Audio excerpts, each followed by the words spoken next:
Cooperative greetings sa inyo ka-GSAC. Welcome sa ating 5th episode ng GSAC Talks. Ngayon, pag-uusapan natin ang isa sa pinakahihintay ng topic ng lahat, ang GSAC Loan Products. Ako nga pala si Maria at kasama natin ngayon si Miss Alea, ang ating Membership Coordinator. Hi Maria! At hi po sa ating members. Excited na po kami para i-share sa inyo ang about sa loan products ng cooperative.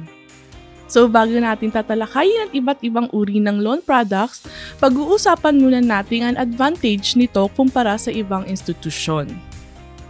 So Miss Alea, maaari niyo po ba sa amin ma-explain kung ano po yung advantage ng ating loan dito? Maganda na pag-uusapan natin ang loans sa ating kooperatiba. Pero maganda na una ay maipaliwanag muna natin sa ating mga members na ang pag-loan ay isang pribilehiyo na ibinibigay natin sa ating mga members. Hindi siya right. So, ibig sabihin, dumadaan ito sa proseso. Meron tayong tinatawag na CIBI or Credit Investigation and Background Investigation na mahalaga na magawa natin sa bawat members na naglo-loan. At meron din mga hinihingi ng mga proof of income para talagang malaman natin kung may sources of income yung naglo-loan. So, ang kagandahan or advantage kapag nag-loan tayo sa ating kooperatiba ay hindi lang tayo borrower, kumbaga na naglo-loan ka lang sa co-op, kundi dahil owner ka din ng ating cooperative, kapag tumatangkili ka sa produkto kagaya ng pag-loan, ay meron kang patronage refund na tinatawag or balik-tangkilik.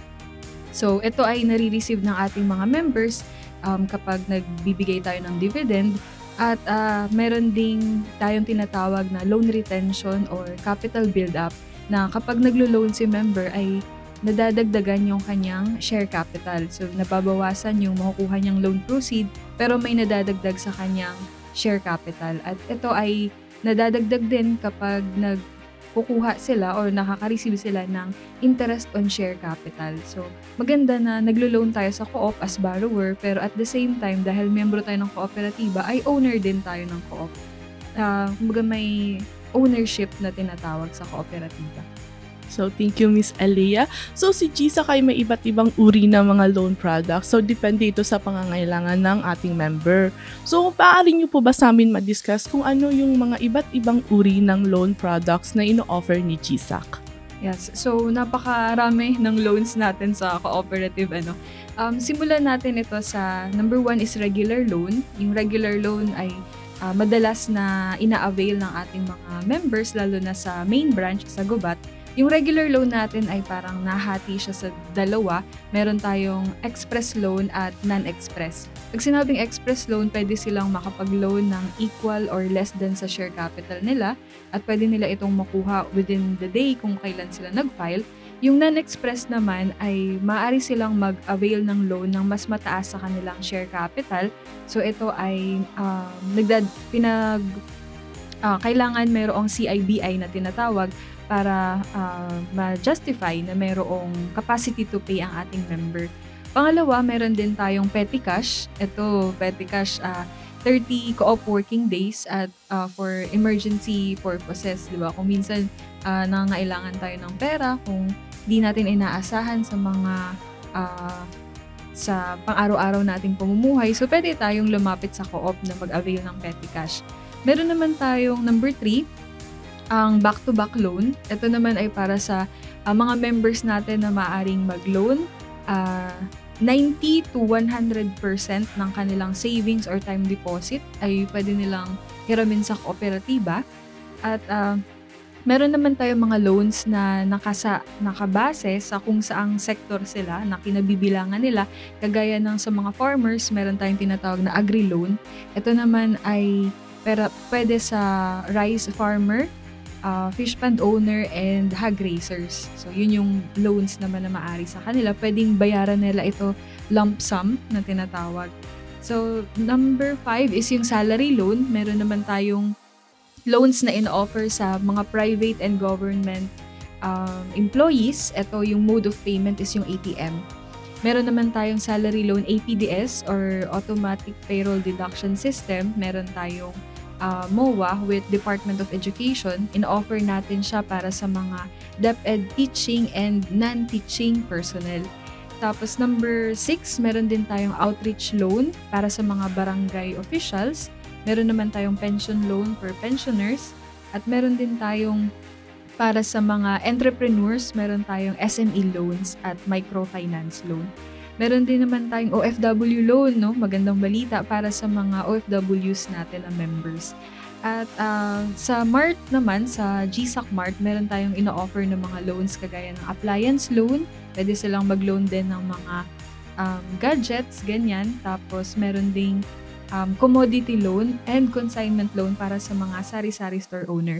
So, yun ang mga loans na meron tayo sa ating kooperatiba. At para malaman po ninyo ang mga loans na ito at kung magkano yung interest, maaari po kayong magbisita sa aming official website, gsac.coop. So, thank you, Miss Aliyah. So, masasabi ko talagang maaasahan si GSAC.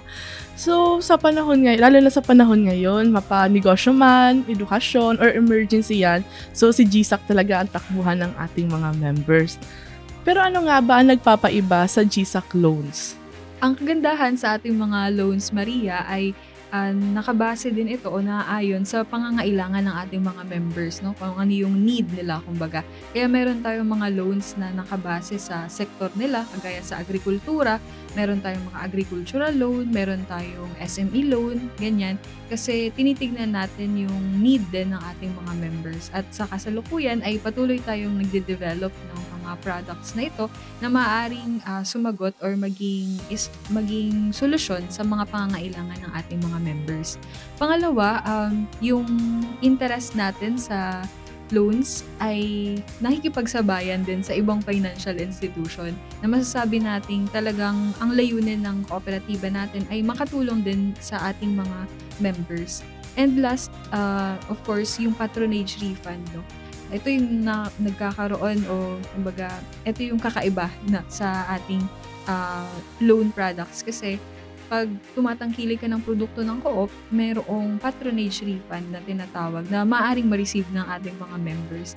Kaya maganda na sa cooperative, ikaw ay naglo-loan pero at the same time, meron ka ding, meron ding benefit sa'yo.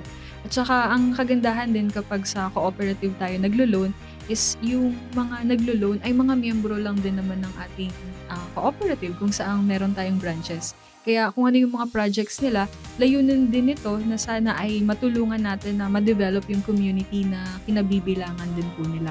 So, yun, sana in the future din, no, marami pa tayong matulungan ng mga members natin dito sa mga loans na ito. Ano man yung purpose nila, pwedeng productive na kung saan pwedeng pang kapital sa negosyo o pang dagdag puhunan, mga ganyan. At pangalawa, providential, kung anumang project ang meron sila, kagaya ng pagpapatayo ng bahay, pagpapaayos ng bahay, or educational needs, pambayad ng mga bills, at iba pa. So, thank you, Miss Alea, sa pagklaro at pag-explain ng mga iba't ibang klase ng GSAC loan product. Meron po ba kayong payo sa ating mga members or kaya new members na nag-iisip na mag-loan sa GSAC?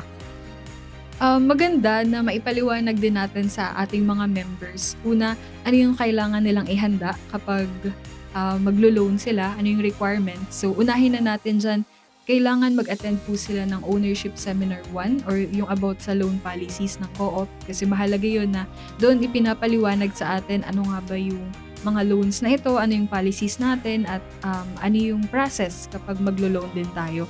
Pangalawa, kailangan din nila ng PIN, yung Tax Identification Number, kasi isa siya sa requirement talaga ng ating kooperatiba. So kapag okay na po tayo din sa requirement, ang payo naman natin, bago po kayo mag-apply ng loan, ay kailangan may klarado po tayong purpose. Diba? Kahit saan naman na kung tayo man ay magsisave, tayo man ay maglo-loan, kailangan may clear purpose. Ito ba ay kung sa productive or providential at magkanong halaga yung kailangan natin. So, kailangan klarado din yun. At kapag okay na yun, mahalaga din po na kung meron kayong katanungan, meron kayong nais linawin, bukas po ang opisina para sa kahit anong gusto ninyong linawin, lalo na pagdating sa loan. So, kagaya din sa mga account officers, ready din silang magsagot sa mga questions and of course sa social media, patuloy din na nagtatanggap ng mga queries. And yung website din, yung gsac.coop, pwede nyong bisitahin para sa iba pang mga impormasyon. At kung tayo naman ay medyo nahihirapan sa pagbayad, no? Minsan may bumps sa buhay ng ating mga members din. Kumbaga, nagkakaroon ng problema like mayroong may sakit or nagkaroon ng anumang kalamidad. So, naaapektuhan nito yung pagbayad nila sa kooperatiba. Mahalaga po na tayo ay bumisita sa branch kasi sila yung maaring magpayo sa atin kung ano ba yung maaari nating gawin para masolusyonan natin ito. So, yun, maganda po na napag-uusapan din sa branch at ng mga members yung about sa loans ng ating co-op. So, yun po. Thank you, Miss Alea. Sa ating mga viewers, sana po ay nakatulong itong topic ngayon para sa ating mga loan services na offered ni GSAC. Para sa karagdagang katanungan, maaari po kayo magpunta sa aming website, gsac.coop, or bisitahin ang pinakamalapit na GSAC branch. This has been Maria. This has been Alea. At magkita-kita tayo ulit sa susunod na episode ng GSAC Talks!